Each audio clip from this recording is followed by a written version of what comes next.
Reverse دوست، اگر کوئی آدمی چاہتا ہے کہ اس کی تجارت میں برکت ہو جائے تو پھر اس کے لیے ضروری ہے کہ صادق و امین ہو۔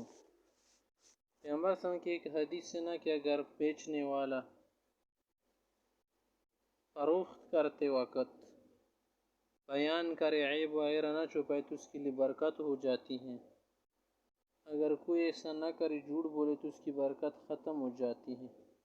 اور جھوٹی قسم جو ہے نا، یہ تو بیع کو ترویج زیادہ دیتی ہے کہ اس سے بیع آپ کی چیز مشہور ہو جاتی ہے قسمیں کھا کر، لیکن برکت اس سے کیا ہوتی ہے؟ ختم ہو جاتی ہے۔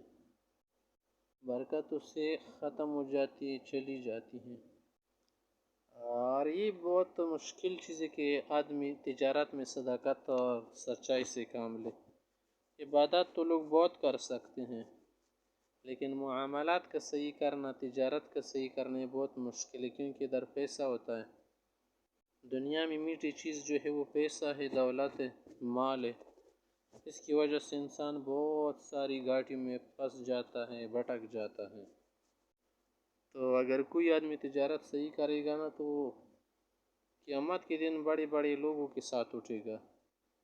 ایک حدیث شریف میں ہے کہ التاجر الصدیق الامین، التاجر الصدوق الامین، وہ تاجر جو سچا ہو، امانت دار ہو، دیانت دار ہو، مع النبیین والصدیقین والشہداء والصالحین۔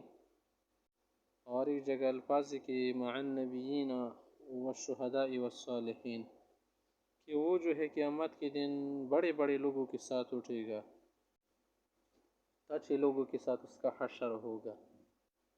کیونکہ تجارت میں دیانت سے کام لینا، معاملات میں دیانت سے کام لینا بہت مشکل ہے۔ عبادات لوگ بہت کرتے ہیں، ظاہری اور ذکر فکر تلاوت یہ آسان ہے۔ مال کے معاملات میں صداقت اور سچائی کے ساتھ کام کرنا یہ بہت مشکل ہے، اس کے لیے پہاڑوں کے برابر ایمان چاہیے۔